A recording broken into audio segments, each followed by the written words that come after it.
It's Pride Month, and it's not quite as cool as it used to be. The Supreme Court stands up for a representative republic again. Imagine that. And Democrats still trying to find a way forward for the fall. It's Wednesday, June 3rd, and this is news and commentary from America's Heartland. You're watching Heartlander News. Hi, and welcome in to another edition of Heartlander News. I'm Chris Stigall. It's been fun to watch various members of the Trump administration take to the White House press podium while Caroline Levitt is on maternity leave. Yesterday, it was Dr. Oz's turn. Americans out there that are suffering from a very serious ailment called Trump derangement syndrome. I am concerned about folks who have focused their entire life energy on dislike of the president. It's disheartening to see people lost in that way, but it's treating stupid is really hard, and that becomes a real problem. And these folks are off. Now, GLP-1s. He's funny and very, very talented communicator, and he's right. There is an unhealthy, unusual derangement going on, particularly as America heads toward her 250th birthday. We're supposed to be remembering what actually made this country different and better. President Trump is getting ready to celebrate that. And as we've heard, there are some people that just can't seem to deal with it because he is involved. Look, what this country introduced was something genuinely new. It was a radically different idea about the relationship between the individual and the state. For most of human history, the ruler stood above the people. Kings were the ones that granted rights. Emperors granted privileges. The government always came first. You came second. And that's if you're lucky. And of course, the founders 250 years ago completely flipped that on its head. They said every human being is born with rights, life, liberty, and the pursuit of happiness, and that those rights do not come from the government. Government exists to protect your rights, not hand out rights. And that, of course, was revolutionary. The Declaration of Independence is what that's all about. It announced that very principle. The Constitution built the machinery behind it. Limited government, checks and balances, separation of powers, and the radical notion that legitimate government only exists with the consent of the governed. Our founders told the new country, kings do not own you, folks. You're on your own. No government owns you. You're not a subject now. You're a citizen. And that idea unleashed something extraordinary. It created the most prosperous, innovative, and opportunity-rich society this planet has ever known. Millions crossed oceans to come here. Not because we're perfect, of course, but because America offered something scarce in human history, the chance to direct your own life. And yet, here we are in 2026, getting ready to mark that milestone. And because President Trump happens to be president of the United States as we're presiding over this celebration, a bunch of entertainers are refusing to participate. They're backing out of events, announcing boycotts like they're making some brave moral stand. But what exactly is it they're protesting anyway? This isn't a celebration of a politician or a president or a political party. It's not even about the current moment. What we're celebrating, getting ready to celebrate this summer, is a celebration of the idea that free people can govern themselves. And the irony is thick enough to choke on. These performers are exercising the very freedoms the founders secured. The right to speak, of course, criticize, dissent, and get rich doing it. And by the way, even stay home if they want. Every bit of that protected by the system they're now thumbing their nose over. They got wealthy and they got famous inside this house that freedom built. And now they're treating the anniversary of that freedom like it's some partisan rally they just cannot be a part of. And that's not principled. They're being children. It's the political equivalent of refusing to go to your grandparents' anniversary party because you're mad at your cousin. The American founding is bigger than today's tribal nonsense, of course. Republicans didn't invent the Declaration. Democrats didn't write the Constitution. Those principles belong to all of us. So let these morons boycott. Let them pout. Because in this country, you're even free to be a short-sighted, ungrateful, tribal left-wing lunatic with Trump derangement syndrome. But the rest of us know what we're actually celebrating. 250 years later, America's greatest achievement is not our wealth. It's not our military. It's not even our global reach. It's that stubborn, enduring promise. Free men and women can govern themselves and run their own lives because God wanted it that way. That idea changed the world, and it's still worth celebrating loudly, proudly, and without apology. It's also worth preserving for future generations. You know, there's something deeper going on in Washington right now than just nice photos of cleaned up landmarks. When you see those old fountains running again, that reflecting pool actually sparkling again, monuments properly cared for, the work being done at the White House, more than maintenance. This is about an attitude that President Trump wants to project, cleaning and restoring. It's a metaphor. It's the simple duty of taking care of what we've been given, whether it's our Constitution, our traditions, the elderly, anything worth preserving. Civilizations don't fall apart overnight. They decay when folks stop maintaining what they were given, when gratitude fades and people start treating our traditions and our laws and our institutions and our buildings like they're disposable. It happens in cities. It happens in families, sadly. It happens in whole countries. Look, the people who built this country and ultimately went on to build Washington, D.C., where we'll celebrate this year, they weren't just thinking about their own time. They created symbols meant to last. The founders gave us the Constitution, the Bill of Rights, and they expected us to guard them and pass them on intact, not bend them and rewrite them whenever they got in the way of something we wanted to do instead. And if we're being honest, for years, that very same mindset that let the Capitol grounds get dirty and run down, they also treated our constitutional guardrails like they were an option. Physical decay and institutional decay are connected, and both show a loss of real stewardship. Again, this is not about left or right. Character shows up in the maintenance. Whether you leave things better than you found them, because anybody can turn their back, tear stuff down, let it rot. But leading is quieter. It's understanding that we're just temporary caretakers of something much older and bigger than ourselves. These changes truly matter. These improvements, they matter. When a president looks on the reflecting pool and he wants it to shine, when he wants the National Mall to feel majestic again, he's saying something important. This country is not just worth celebrating, it's worth taking care of. And our institutions are worth defending. Our history and our inheritance are worth honoring. And so after seeing this neglect for so long, isn't it refreshing to see leadership that gets stewardship again? Good leaders don't just hold office, they protect what was handed to them so that the next generation gets something stronger and better, not broken and forgotten. This is a very special place we're celebrating this year, and sadly, far too few people say so out loud, and we should. This is a very special place we're celebrating. And I, for one, am very glad we have a president who believes that too.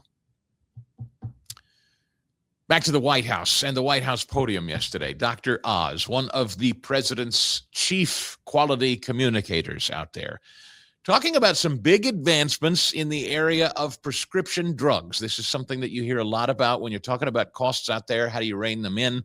For seniors, it's the prescription drug costs out there. And they have this program called Trump RX, where they're adding to the roster more drugs coming in at a cheaper rate through the website trumprx.gov. Here's Dr. Oz explaining that yesterday in clip 206. I got an announcement that today we are adding 160 more drugs to this site. Now, the site already has 700 or so, or 600 or so drugs, so it's going to take it over 750 total. but that is an important number for other reasons. It means that 4 out of 5 medications that are picked up by Americans going into that same drugstore that I mentioned earlier now have the opportunity to double check that the price they're getting in that drugstore, wherever they're buying it from, is the best price out there. So it's a transparency site. It gives everybody the ability to make important decisions about medications they're purchasing with full knowledge of what the cost of those medications are. And that's important because transparency drives cost-effective changes in how we procure and consume products. You would never buy a car without knowing the cost of the car. Some of these medications cost what a car costs. And so these are important assets for the American people to have. Yeah, that's an important thing that, again, this president prioritizes. And speaking of health and doctors generally, Dr. Oz was asked that question that the press is obsessed with. They just can't stand President Trump's constant stamina, his ability to be up at all hours. They're convinced, and they need somebody to satisfy their lust that President Trump has got to be some sort of wild-eyed crazy person who's losing his mind. That can be the only explanation in their view. And so Dr. Oz, the latest medical professional to take to the podium, where the press is insistent that he tell them, will you, sir, confirm what we believe, again, this Trump derangement syndrome, that President Trump is in fact a lunatic and in bad shape? Come on, tell us. Here's what Dr. Oz said. President's supposed to have one a year. Yeah, so I actually have talked to the president about what he's sent to all of you. And I think it's just a routine, regular exam. You remember I had the president on my show 10 years ago, and he also presented records. And at the time, I was stunned at how well he was doing, because so many of these numbers naturally over time will start going in the wrong direction. But if you look at these records, they're spectacular. You know, his cholesterol, his blood pressure, all the numbers are starting in excellent parameters. His ability, and listen, I work with him frequently. Many of you get to see him almost every day. That amount of energy and that amount of mental acuity does not exist in a vacuum. You have to have a vessel to carry it. And the president has a unique ability to just keep going at all hours of the day with remarkable strength. And it drives him crazy. Because he likes Diet Cokes and he likes McDonald's. I think that same medical report called him obese or something to that effect. And they think, well, that's got to mean bad things. And Dr. Oz, as well as Ronnie Jackson, the White House doctor before Dr. Oz, said, look, his cholesterol and everything else, he's fine. Yeah, I mean, he's a little paunchy. He probably shouldn't eat as much McDonald's as he does, but he doesn't have cholesterol problems or heart problems or anything else. And they just don't want to believe it. But again, that's, as we let off the show today, that's the Trump derangement syndrome. They are fixated on trying to find something that will undo him. And he's the Energizer Bunny. There is no stopping the guy. He has boundless, endless energy. And he just keeps plugging along, McDonald's and all. And it drives him nuts. Speaking of doctors, I'm sorry. I know it's unimportant.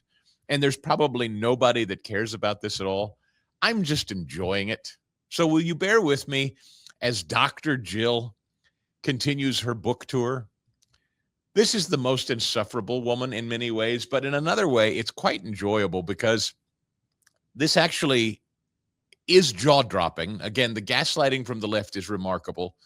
They can look you right in the eye and say these things and mean it and come off as sincere and serious. Over there at MS Now, formerly MSNBC, give me number 202 here.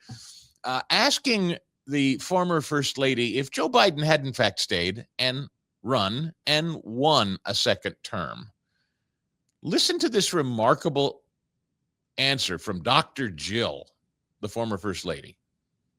The diagnosis came in May of 2025, and considering what the president's health is now, had he continued his reelection bid, had he been elected again, would he have been able to serve as president? Would he have had to resign? I don't know. I don't know the answer to that. Now, again, normal people would have followed up with, and see, in this, I play that for a couple of reasons. Number one, it's pretty amazing to hear the woman closest to the former president say that she's not really aware of whether his health was strong enough for him to continue a job that he clearly wanted to continue doing. And she just confessed that she wasn't sure that he was up to it anyway.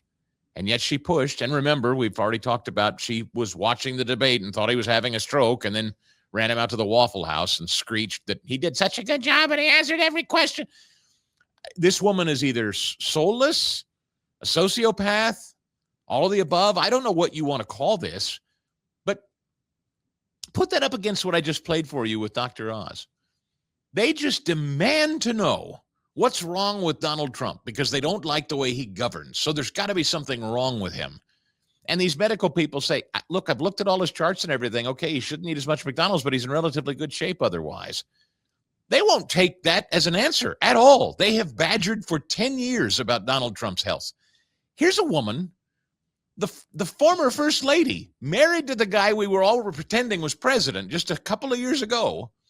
And when asked, he really wanted this job for another term, could he have done it? And she says, I don't know. I'm not sure. Beg your pardon? Can you imagine if Dr. Oz had answered the question yesterday about Donald Trump? Yeah, I looked over his charts and I don't know. Folks, had to be a news story for the rest of the year to the midterms. Anyway, you get this. This came up about her credentials. You know, she loves to remind everybody that she's a doctor in the third clip here. And he'd given so much of himself. And to see you even saying, like, I thought he was having a medical episode, I was concerned. Was there any part of you that went into protection mode of like, Joe, you can't keep doing this. Like, they're taking so much from you. But the doctors told me he was fine. I'm not a doctor. I mean, I am a doctor. Yes, you are. And he'd give. For those of you who only listen to this show, you can't hear the strain from my eyeballs rolling back into my head as far as I can possibly roll them. I mean, I am a doctor. She always wants any opportunity to point that out. I mean, you ever met anybody that got their doctorate in something that's not medicine and insists, Aaron, you know anybody, you don't have to name names. Do you know anybody that has their doctorate and insists they be called doctor? Have you ever met anybody like that? No. Yeah, I have met people like that before, but they're pretty rare. And I know some really smart people who have doctor in front of their name if they wanted to whip it out. And maybe it says that on their door or on their business card or something. But they don't introduce themselves as, hello, I'm doctor. Now, others of their colleagues will introduce them as doctor because they appreciate, you know, what it took to go through the academic process of becoming doctor or whatever. That's fine. But anytime anybody takes the opportunity to say, well, I am a doctor of education, by the way, that's what she is, a doctor of education, supposedly. But nevertheless, she says, and again, whoever the lady is on The View, one of those hens, says something to the effect of, didn't you, I mean, at any point think maybe about, if you were concerned about his health? Now she's saying, she told the lady on CBS last week, she thought he was having a stroke. She was deeply concerned. Then in this interview, when she's asked, well, if you were so concerned, why didn't you? She said, well, the doctor said he was fine. I mean, I'm not a doctor. I mean, I am a doctor, but I don't know. I just feel this is important to remember where we were and always remember the healthy dose of gaslighting the Democrats dispense on a regular basis. A little more on the Kamala Harris choice from Dr. Jill in our first clip here. Why Kamala was chosen, and Joe chose Kamala to replace him, right? Joe and Kamala, me, Doug, I thought we were a great team. We chose Kamala, or Joe chose Kamala to be VP, and so we were supportive of her. And look, when Joe got out, he handed over the reins to Kamala. He had full confidence in her. I went out on the road a lot for Kamala. And honestly, I truly believed she was going to win. Joe and Kamala. You heard my show Monday, if you're a regular viewer. I gave you what I believe was real about that partnership from hell. And I think she was always the heir apparent to the power. The husk was merely a potted plant and a placeholder to bridge the divide from a destructive chaotic first term that the Democrats tried to destroy President Trump, and then the country was sold this idea that we needed someone normal, and so they dragged out the old bones of the 5-decade-long public servant Joe Biden to make everybody feel like grandpa, like a comfortable old blanket, was available to bridge the divide and make everything normal again. Of course, it was just Obama for a third term. That's all it ended up being. And Kamala Harris was assigned to him to eventually ascend to power. She was never chosen. And again, as I told you, Joe Biden didn't want to go. He decided he wanted to stay. And that's ultimately why they decided to embarrass him on the public stage, exploit his frailty, finally show the country that he wasn't able to lead, and install her. None of that, thankfully, went according to plan. By the way, one more thing about the Bidens, and then I will move off this. I know you say, why are you spending so much time on these people? Because it wasn't too long ago that we pretended they were the first family. That's why. We have to learn. You know, it's a lie just like the lie that Barack Obama was this great unifier. I mean, how many times did you hear, if you were around and voting in 2004 or 2008, when Barack Obama was first elected? And then again, how many times did you hear no red states, no blue states, just the United States? He was going to be the great healer and the great uniter. And people bought it. Whites in particular. Lord almighty. Liberal whites, the worst. The same people that wear masks today. They genuinely believed this guy was going to be some great healer. He turned out to be the most destructive and divisive president this country has ever known. It was a Trojan horse. Just like this dumb old man that we were pretending was president. Trojan horse. Same deal. Radical agenda masked as something else entirely. So these people were just given power not too long ago. We got to be very careful as we head into the fall that people like these do not dupe us again, like James Tallarico, like Graham Plattner, like the preacher in Kansas, Adam Hamilton.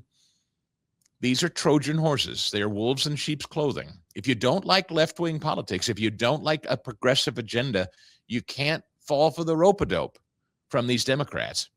And in fact, our own producer, Aaron, has a theory on what's going on up in Maine. I'm going to get into that in just a minute. But just one last one here. How loathsome are these hillbilly Bidens? They won't even claim the children they produce. Hunter Biden, you know, has 2 children. He has one he claims and then one he doesn't that he had with a stripper he impregnated. You might remember that story. They don't claim her. The Bidens don't claim her. Need proof? Give me number 4. And that's Hunter's why doing well. Hunter is, oh my gosh, Hunter is doing so great. And he's sober. He has a beautiful child. I mean, yes. Who's named Bo? Who's named Bo? He named his son after Bo, and Bo named his son after Hunter. So, yeah, just shows the bond. Yeah. Well, you know, the book is spectacular. Thank and you. so our thanks to Jill Biden, the new book.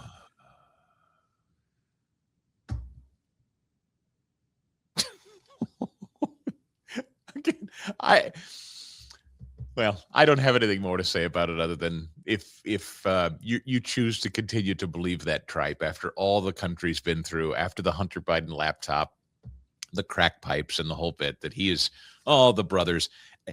Folks, he literally was screwing around with his brother's wife.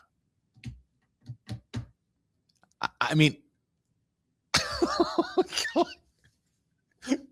if Jerry Springer still had a show, if he were still alive and still had a show, the Bidens might be too exceptional a storyline for Jerry Springer. That's how kind of objectionable and debauched the Biden family is. And that'll do it today from America's Heartland. Hope you'll stay close by subscribing to Heartlander News here on YouTube.